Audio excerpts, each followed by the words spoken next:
Micah, Van and Melonine, and well met indeed. I'm Uruk-hai, Galu-Isen, head of the modding team behind Divide and Conquer, and welcome back to Divide and Conquer as we continue on as Isengard in the year 3009 of the Third Age. Here we are. Now, we are attacking Khazad-dûm with Saruman and his mighty army. He's up there besieging that, but I'm not going to actually attack it until Adunafel arrives with the reinforcing army, which is about 7-ish turns away, which will also then reduce the garrison down. I just want to reduce the garrison so that we will definitely win and not have to slog our way through the battle map. But I will attack it so that you will get to see the battle map. We might actually have to attack a little sooner than that if the units inside start to really deplete. But we'll take Khazad-dûm. As many of you know, our victory conditions here are to take Khazad-dûm. We were going to take Dol Guldur, but we don't need to anymore, which I'm not that bothered with because Dol Guldur is a horrible battle map to fight on, and it's due to be revamped anyway, so I'm not going to miss anything there. And then, of course, in the east, once we've put down Herr Lewin and Stuart Denethor and Nairion, who are coming through, we can take Minas Tirith. And indeed, in the last episode, or I think it was the last episode, because Herr Lewin has been given the Fearless trait, I was getting my wires crossed, and it is not Herr Lewin the Fearless who stands at the mouths of the Anduin and faces off the army of the dead. It is Angbor the Fearless who is from that region. Herr Lewin is of Pinnith-Gelin, and I believe is known as the Fair. So that's why he comes from all the way over there. I should have really picked up on that because Pinnith-Gelin is nowhere near the army of the dead. Although, obviously, they came at the mouths of the Anduin, but the Stone of Erech is up here. And then they come down to the shores and they meet... Obviously, the army of the dead doesn't actually go to Minas Tirith. Tolkien being very clever at using his Deus Ex Machina and making it stop before it gets to the actual battle. But anyway, we are besieging Khazad-dûm, but for right now, I think we are at an end turn, unless Greem has got any plans. He's heading off to Finabel to try and do something with Harad. Now, I have absolutely fantastic news for you as the end turn times circles. A mod that many of you may know called DCI Last Alliance, which stands for Dunedain Counter Invasions Last Alliance, which is headed up by the only real person from Total War Center who I would ever consider a friend, Ngugi, who does have his own YouTube channel, but who has sadly been missing for some time. But his mod is now finally coming to us all. I'm not going to fight that. It's just a clear loss. DCI Last Alliance, first, it's the thread, which I've linked in the description below for the mod, was first put up on Total War Center in 2012, September of 2012. So we're almost 8 years since the mod was started. It is finally going to be released. And I am, providing the modding team would like me to, I would absolutely love to feature it on the channel. And I hope, if, with their blessing, to play a full campaign in it to see particularly what their kingdom of Gondor and Arnor is like, because I believe they have them as a single nation. But anyway, I would like to give some time to DCI Last Alliance, and I hope you will all join me. For a little bit of background on the mod, of course, you can go to Total War Center and have a read through, but just as a general background, DCI Last Alliance takes place at the War of the Last Alliance, as the name suggests. The War of the Last Alliance took place at the very end of the Second Age, after the downfall of Numenor and the founding of the realms in exile, which is Gondor and Arnor. So at this time, Elendil is alive and he's your faction leader. The High Elves are based in Lindon, and they are ruled by Gil-galad, the last true High King. Elrond has a small enclave in Imladris, which has already been set up at this time. Rohan, of course, is not even a thing. It's barely even a thought in the minds of many. I believe at that time, the Northmen haven't even migrated to the Anduin yet, and still live as a petty kingdom out in Rovanion. So Rohan is far, far away from existing. And Mordor is, of course, the chief enemy at this time. Dol Guldur isn't a thing. It is still at this time just a hill. The Necromancer has not yet come to it. And of course, at that point as well, Mirkwood is known as Erun Las Galan, the Wood of Green Leaves, and it is not yet a place of great evil.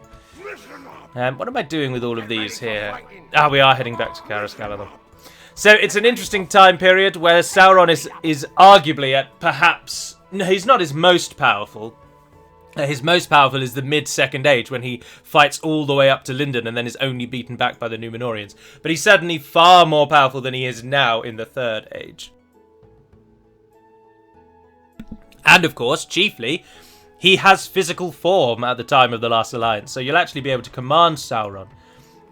And I think DCI Last Alliance opts to have him as the old way of having Sauron that was present in Third Age, where he is sort of 3 giant men. We're the largest faction. Oh, that's nice. Foldberg is built a Temple of Melkor, and I don't really need anything else from here, to be honest. Chuck in a blacksmith, maybe.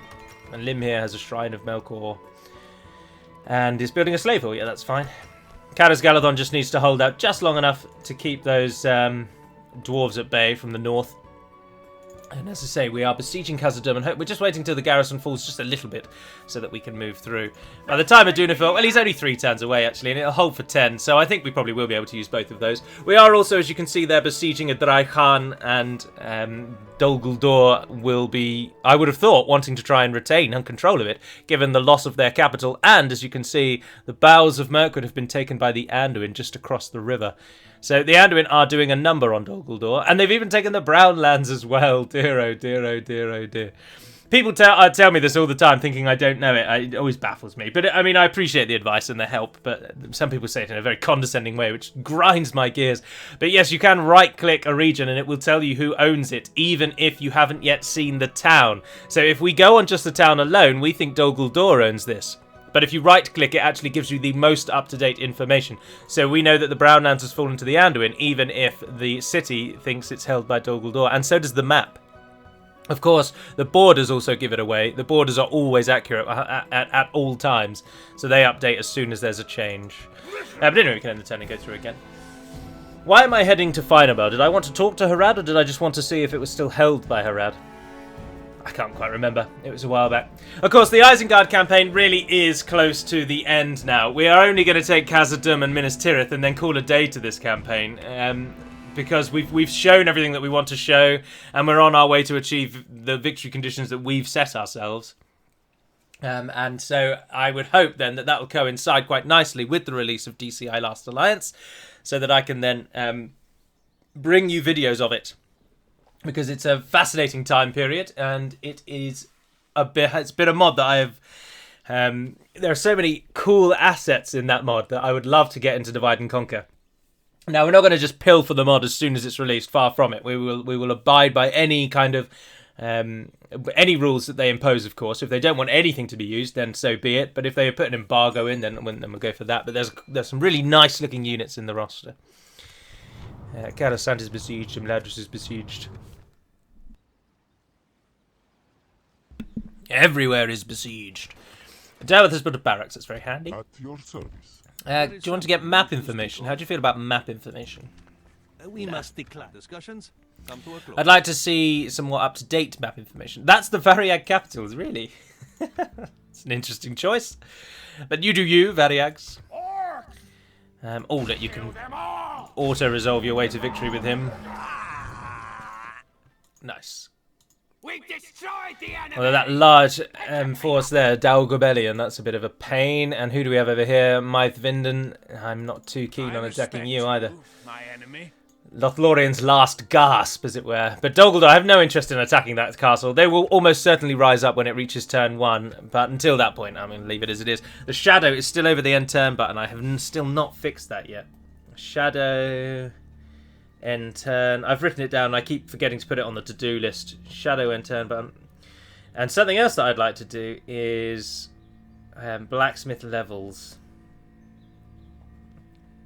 Blacksmith levels for lower tier. Something that someone has quite rightly pointed out is that if you only get 3 tiers of blacksmith and you capture a city that has a 5th tier of a blacksmith, it doesn't actually do anything for you because we've not continued the order through. So what we should do is if a nation only gets tier 1, 2 and 3, then in the tier 4, 5 and 6 blacksmith there should be an entry for them which is just tier 3. So at least you can use a better blacksmith than your own. So you don't have to destroy a tier 6 blacksmith in order to then rebuild your own tier 3 blacksmith, if that makes sense. And that's a minor little oversight on our part. It's very easily fixed. So. Right, we are about to turn away, and then we will attack. We will attack as soon as he sieges that city, to be honest. In fact, we don't even need him, do we? The garrison is dropping so quickly. Their roster now is just not going to hold out against us, but they do get reinforcements, so we've got to just hold on long enough to be able to crush those. But I don't think we actually will need both armies. Well, we might take them all. We might take them all, I suppose. Gondor have decided that they aren't yet ready to actually attack us, and they keep just waiting outside of Calenhad. But we make enough money to potentially get another army as well, or at least start getting ready for it. Oh, trolls, yes please. I don't want them. I keep thinking that they're good, but they're not. I've been playing this campaign for, what, weeks now. And yet every time I look at that unit, I still think, oh yeah, let's get some sentries. They're really good. Completely forgetting that they are no longer good. They are, in fact, garbage now. Many people, after the Shock Infantry Top 10 video, asked the most common question was, what about Berserkers? And as I said in the video, I did test all Shock Infantry, bar Grimborn Reavers. And Berserkers did not make the cut, no. Berserkers did actually quite poorly. Their kill-death ratio wasn't very good, and neither was their death. Neither was the number of deaths they got. So they weren't as good as you would expect. Which is no bad thing. They're not meant to be one-man armies. The film makes them out to be fantastic because that one Berserker gets shot twice and keeps going. But that's just a guy high on adrenaline. They don't have to be super soldiers in order to not go down to an arrow to the shoulder. And that's the film anyway. If we took things from the film, that literally the mod would be very different. But Gondor have finally come, and you'll note that Stuart Denethor completely ignored our garrison and has tried to move past us, and he's going to come and try and hit Oldburg in the fold. Very disappointed in Stuart Denethor. I thought he'd be at the front leading his men. So there we are. The long introduction of this video is now finally over, as we are going to attack Khazad-dûm, and then we're going to relieve the garrison. Oh, Nazkai. And then we're going to relieve the garrison in Calanathan, or it's not called that. That's Rohan, isn't it? What is it? Calanhad. Calanhad. Isengard. Let's go for a foundry. You might as well get a catapult maker, I suppose. Oh, and you can retrain a pike unit. Let's do that instead of train a new one. Oh, that makes no difference. They're not very good quality. Edoras has queued. That's fine. Ginyard, you have a queue. Rochberg has built an armory. And then it's going for a logging house. Ah, well, let's get a slave quarters in there and that building too. Built our port into Anduin, and then we can go for hunting lodge, leather tanner, carpenter's hut, grain exchange, temple. And that'll do that for long enough. I imagine we'll complete this series before those buildings even complete. Get ready for fighting. Ah, you can only attack by one person at a time. So I've come all this way for nothing. Right, let's do it. Gimli! How many extra troops did you get? You didn't get any. Ah, that is an oversight. Right, that'll be why Khazad-dûm is dying so much. They don't get any garrison troops. KD garrison. The AI gets automatic garrison troops whether or not they've built the armory. Excuse me, sorry. And Khazad-dûm apparently has been missed off that list. So we need to go through. But welcome to Khazad-dûm East, the great entranceway on the eastern side, which is, of course, just a hole in the wall. There's no lake here. There's no nothing, really. It's just the sly entranceway. And there isn't even a gate, so we don't need any of that. But, of course, just beyond the gate, there is the bridge of Khazad-dûm, which we have to cross and then climb these next two slopes, and there is the town square. Oh, Khazad-dûm need a new town icon as well. That's very Ereborian. KD Town Centre banner. That is a definitely shared Erebor flag, I think. So we need to change that. And then there, of course, are the beginning of the halls leading out into Erebor, into Khazad-dûm and beyond. And if you attack from the others, if you attack from the middle, this is where you start. Anyway, putting down our rams, let's get everybody lined up. What we need to do is kill the enemy on the other side of the bridge, so assuming that they are going to try and hold the bridge, I expect they will pull back to the centre, to be honest. I don't think they actually will sit in the sit on the bridge. Right, and then we'll take normal archers. And then you three as well. Oh, I didn't shift one. There we are, you guys are there. Now, cavalry, you're going to be of no use today, so just come and sit at the back and do nothing. And then it'll be in the pikes that we really need to get ourselves going and moving. And armor piercing is always very nice as well, isn't it? We'll send in the armor piercing too. You guys probably won't be needed, and we will use the Nazkai. Right, let's start the battle. What are they doing then? As expected, they're just going to sit on the square. Although actually they've started behind the square. That's rather interesting. But for now, let's just move everyone in. So in we go. Uruk-hai has very kindly filled in the void beneath the bridge of Khazad-dûm, as you can see here. So, using what we like to think of as modders' tactics, little simple tricks that achieve a function without making the game horrible to play. So instead of there being an actual drop to infinity here, which many of you may remember, whereby if your camera accidentally strays off the side of the bridge, you would fall for miles and miles and miles, and then you'd have to really slowly creep back, and then the camera would suddenly ping back up again. Instead, Uruk-hai has included this sort of textureless floor. So it, whilst obviously it doesn't 100% look like a hole to the void, and it does look a little like there's textures missing, that is a compromise we are willing to make in order to stop the camera just diving down to nothing. So, that is very, very useful and makes the battle map just a little more user-friendly, so that's good. Right, in we go, in we go. Oh, I haven't moved the Nazca, have I? And what is the enemy doing? Oh, of course, the pikes are there first. They are just going to sit at the square. If they do just actually sit right up there at the square like that, then we can possibly force them back a bit and get some troops up here. But it is going to be a bit of a slog, I'm afraid. Send those units in first then. And get the Nazca to run, because I foolishly left them at the back. And the crossbow troops are all crossing the bridge behind. The flag and banners of Isengard parade through the halls of Khazad-dûm. Fantastic. Did they stay where they are? Yes, they have done. Oh, but they've moved troops in to attack us. Right. Let's... Oh, I have to get down into the town square properly to line units up like this. Otherwise they try and line up in the ceiling. It doesn't work. Alright, get yourselves up there. Go, go, go, go, go. These units will come up behind. The pikes might be able to do it, to be honest. Oh, the enemy has moved out to meet us. Pikes down. Let's begin the slog.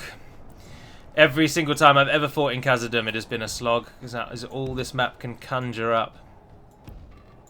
Unfortunately. Let's just have you all stand on top of each other. You might be able to all fire. I mean, I doubt it, but we can give it a go. Where are my Nazca? Ah, just in behind. Perfect. Let's get you up there. The battle is very much in our favour. Victory will be ours. We are pushing, we are pushing.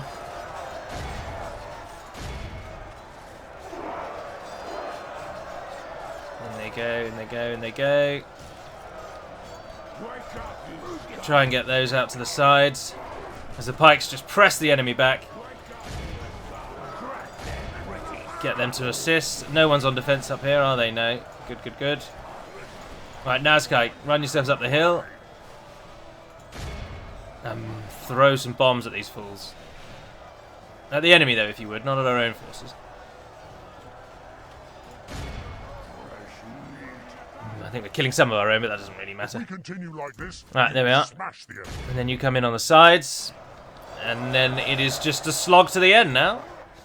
We'll lose some troops, but it just doesn't matter. All of our armies are now totally... that's when you know you've won the game, when your armies just don't matter anymore. The only people we want to survive this is Saruman, because it'd be nice to have him alive till the end. But other than that, everything else here can die as long as we take the city. This is Khazad-dûm's last gasp, and we don't really care for them. We don't really care if most of our army dies. Smash the enemy. So let them fall. See that banner? Let's just make that banner the banner in the centre. That would be better. I can do that, actually. Yeah, I will try and do that. I'll write that down. End banner. Take unit banner. I think that would look quite nice. Should be aight. Alrighty, keep going, keep going. Oh, let's time 6 it. Now let's get Saruman up here, actually, because he is quite good when he gets into melee. Certain units are firing as well, which is helping.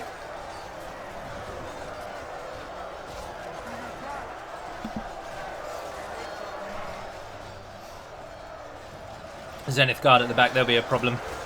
That's the bodyguard of Khazad-dûm. Right. Saruman. Fire on those.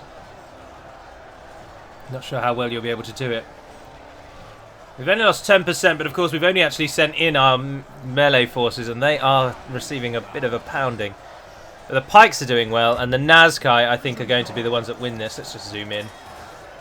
They're going to dominate on that left-hand side, I expect. Smash the enemy. But there's, as we say, Saruman is probably not getting many kills with the arcing shot, and we're probably killing more of our own than we are of the enemy. But he is actually getting them. Even with the arcing shot, they're getting a few kills. Every kill is a kill. We'll take it.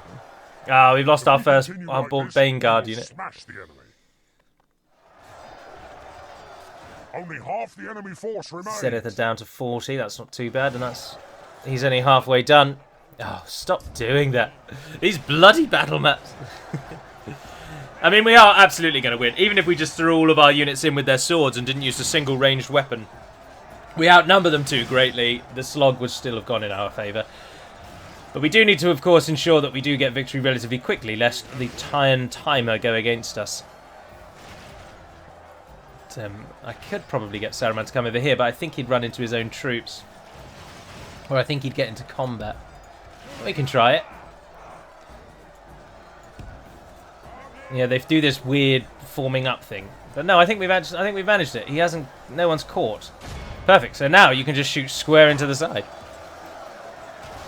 Oh, brilliant! Now they'll fall by the dozen. The pikemen have performed admirably well, and once again, just reaffirming that pikes are hands down the best infantry units in this bloody game, and that if you can build an army of pikes and keep their flanks protected, nothing is going to take you down other than an army of archers.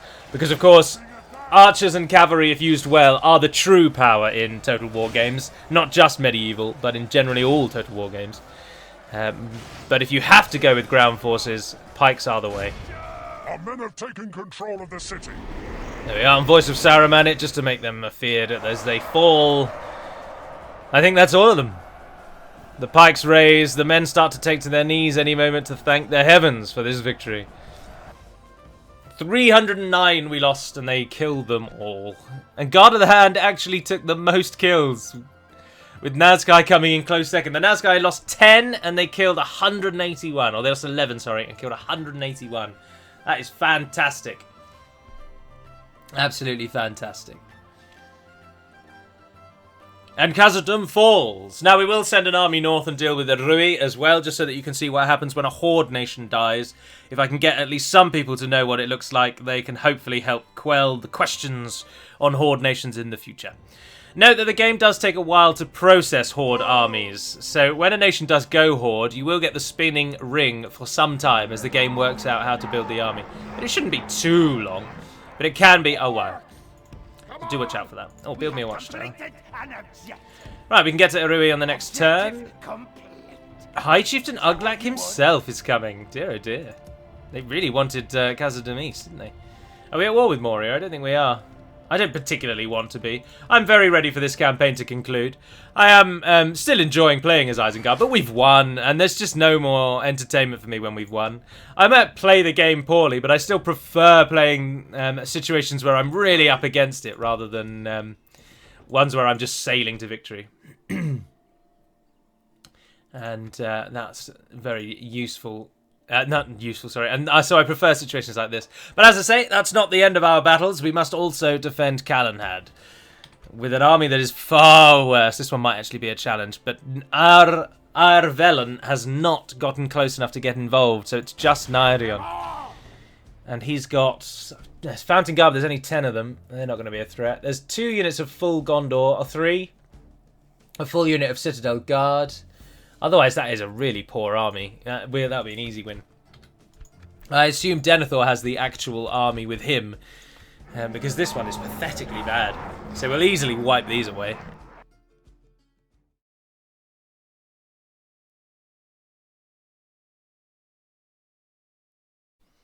Welcome. So, I do know why it was crashing, and it is something that has long been fixed, because of course this Isengard version is pre the release of version 4.5, and it was something to do with Gondor militia causing crashes in the wintertime that has since been fixed, I think because we just removed them from the game. So we may well come across this problem a few more times, so let's try and fight Gondor not in the winter. Note that, as I say, this is not present in version 4.5, particularly with the hotfix, but I think it was fixed before the hotfix. So this shouldn't be a problem in your own games. This is a problem because this build is before that fix was inputted. So apologies for that, but we may not be able to fight Gondor very much because of that problem, which is a damn shame. But we'll see what actually happens in a moment. But I'm sure that's what it was. It's something to do with the texture used on the Gondor militia, and it only applied in the winter, if memory serves. It was a long time ago, so I'm really racking my brain because it was fixed a while back. So it's really disappointing that I've got a version without the fix. And of course, the fix isn't something that I can now copy to my own game because it wasn't so much a fix as I don't know the best word to use. Basically, the Gondor militia, the design of them was changed so that they were all edited to use the fixed animation. Oh, so I could possibly do that actually with some minor editing. But we're so close to concluding this campaign, I don't really want to have to faff around in the files to try and make the Gondor militia not crash the game. Because we don't plan on fighting them very much, other than the great attack of Minas Tirith. So, I'm not really sure. But Dol Guldur are going to fight us instead, so that's at least a second battle. And one that will at least be a nice, enjoyable stroll on a Sunday afternoon, I would say, because Dol Guldur don't have anything that threaten us. And indeed, they haven't even brought their very best units, so we don't even get to see them, which is a shame. There are no shadow... Oh, no! There's one unit of Shadow Guard, so we get at least one unit that is nice to look at. Otherwise, it is just the Dol Guldur's trash and trash and trash and trash. Now, I think what I might try and do, because we've basically achieved our goals now, and as I say, I am very much done with this campaign. There's no real way around it. Is I think I'm probably going to cheat move my armies to Minas Tirith in an attempt to circumvent this Gondor bug, and we'll just capture Minas Tirith in a timerless, overwhelming battle, which will be the next episode, which will then be the last episode. So that we can, particularly now that it's particularly more pertinent to get this campaign wrapped up as it includes a bug. And I don't want to have to spend time fixing that bug when the campaign's only a couple of episodes away from ending anyway. So rather than watching our army run across Isengard, I'll just cheat move Saruman and Adunafel down to Minas Tirith and we'll take it in one glorious battle, which probably will take almost 30 minutes because it's a huge bloody battle map. And if you turn the timer off as well, it's a real fight. So we must remember to turn the timer off.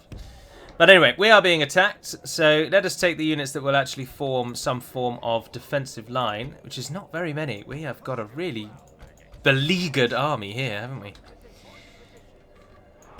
So we're going to take all of you, but then this side is very weak, so pull them into that line like that. Right, ranged units. We've got a few. You'll do what I say. Is this actually the best position? No, there's a hill over here. Let's go back over here. Their reinforcements will be coming in from over there somewhere, so facing them on this bit here gives us a direction. We might actually lose this, to be honest, which should be a damn shame. I mean, it wouldn't really be.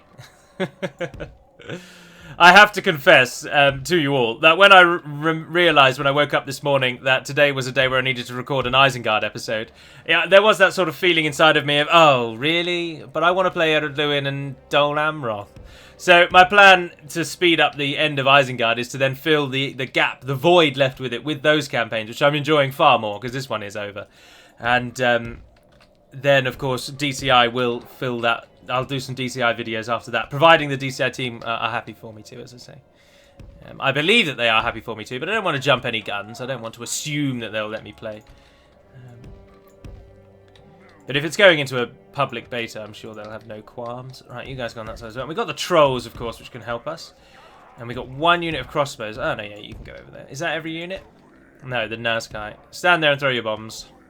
Alright, there's the enemy, as expected. Let them come.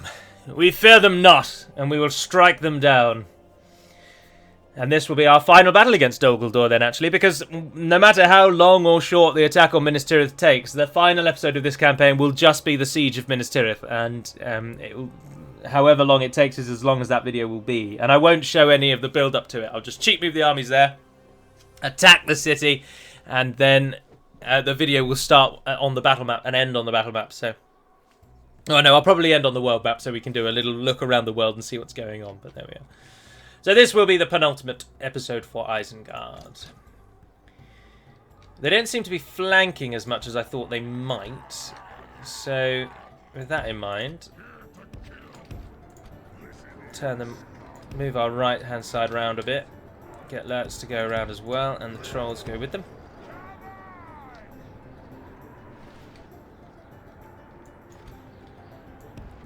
You take a wider line, because you're probably going to be attacked. You're not really a defensive unit. In fact, you're far from it, Uruk Reavers. You should really be aggressive and hitting the enemy. But needs must. Our Nazgûl are throwing their bombs off. I am going to improve the Nazgûl bombs. I'm just going to use executive authority and make the bombs stronger. Because at the minute, I think they're really underwhelming. And the Nazgûl is such a late game unit for Isengard. And as is proved by this campaign, when you get the Nazgûl, you've won the game. So what does it bloody matter if they're super overpowered? You could never train a Nazgûl unit and you will still never have trouble as Isengard winning the game. The unit is there purely for fun and as a nod to the fact that Saruman's got the Nazgûl, and we needed something to commemorate that. So the bombs, I think, can be made significantly stronger and it won't do any damage, really. So that is what I intend to do. I mean, I'm not going to make them overwhelming. It's not going to be that the bombs will wipe out an entire unit before the Nazgûl have even gotten into melee. But I think they should be getting a lot more kills than they are. At the minute, they're more disruptive than anything else, and I just don't think it's very good. Could you please all hit those Dol archers, because their morale-reducing arrows are a pain in the neck. Who's coming in? There they are! It's the Shadow Guard! In all of their silver and black glory. I was an advocate for more Nazgûl, more Easterling-themed units in the Dol Guldur roster, but I was overruled in that regard. But I thought it would be cool if Dol Guldur's thing was that it was an orc trash with then a fully human elite tier, which is something that Mordor kind of touches upon a bit because Mordor has the Dark Númenóreans, but it doesn't completely have a late-game elite. Angmar touches on it a bit as well, with the orcs forming up as their cavalry battalions, but then Angmar's roster is human. There are only 4 orc units in the whole roster, which is very small. Whereas I was an advocate for Dol Guldur when we were looking to make Dol Guldur a bit more unique, and again, not just a clone of Mordor. And we've settled on, of course, an ambush and poison playing faction, so a lot of their orc units can hide. And a lot of their archers give poison arrows, which reduce morale in units, as many of you know. And but as I say, I advocated for more Easterling-themed units. But it was felt that that would water down the Easterlings roster a touch too much, and the Easterlings would then not. Why would you want to play the Easterlings when you could play the Orc-Easterling hybrid? Which has some merit, I suppose. Now, depending on how well our line holds, we may or may not win this. We are outnumbered, but the enemy doesn't seem to be doing too well. Oh, I've left you all to run away. Can we kill those few Warg units? Because they're a pain in the neck. They're running off. Pikes, you can start moving through. Come out of defensive mode. Let's get you involved as well, because I think we're actually decimating them. Which is quite surprising. I really thought we'd struggle because they had more units than us, I thought. But no, we're doing no trouble at all. The enemy will die here.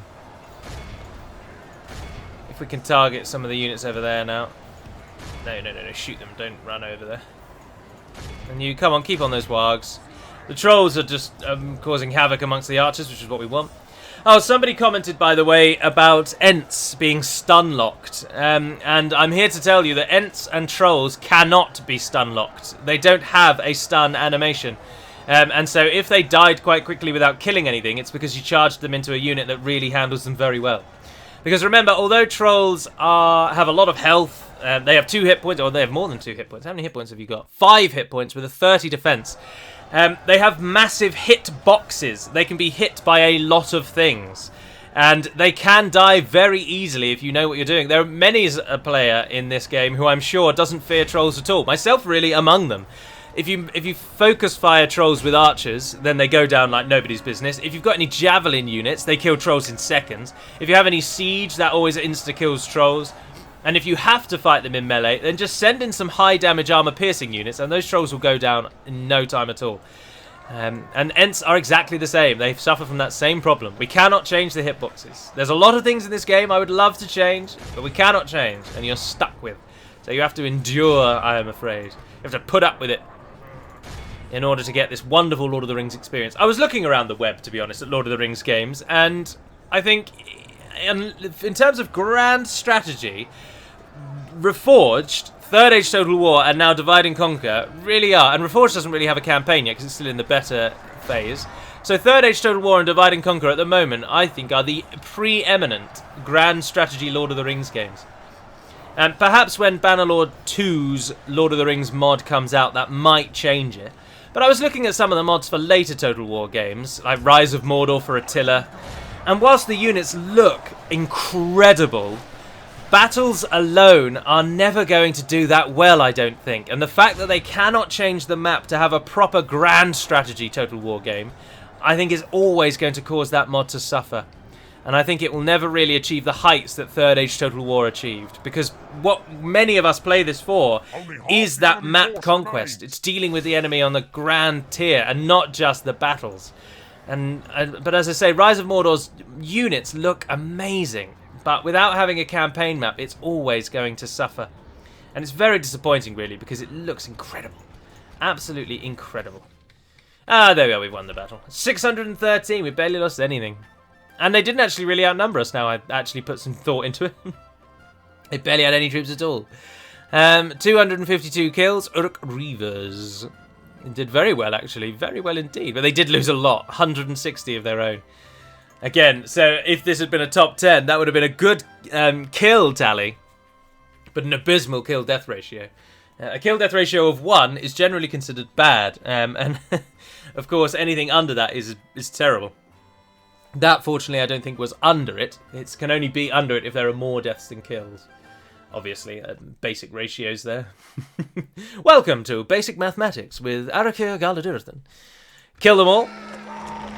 And exterminate the populace. Right, well, that is going to conclude today's episode, wherever it ends. And as I say, the final episode then will be the siege and complete destruction of Minas Tirith. And I won't bother attacking Khazad-dûm in Uruk-hai, because I'm not all that interested in seeing how they go horde. And many of you will know anyway. I don't think there's need for me to show that. So the next episode will be the last, as we take down the great city of Minas Tirith from the Gondorians, no less. Yeah, go on. Candidate for adoption. Ooh. Why am I saying, oh, I never take those. Erebor has been retaken. Well done, Erebor. Well done. Oh, is that what the catapult maker looks like up close? I've never really noticed that. Moria has been plundered, of course, by us. Thank you very much. It took some doing, but we managed it. Right, so that's going to conclude this episode. Join me for the next one, then, as we take on the grand city of Minas Tirith, as Denethor has abandoned it to its fate. And let us hope that we can fight there, as it's not the winter, so it should be all right. But I stress again that the crash in today's episode was fixed either before version 4.5 went live or at some point in its sort of life cycle. So it shouldn't. That won't be crashing your games. Don't worry. It was fixed a long time ago, and it's just because I started recording this before that fix came in. It's that simple. But anyway, until we speak again, dear friends, Navair Naden Perimad Melonin, and farewell.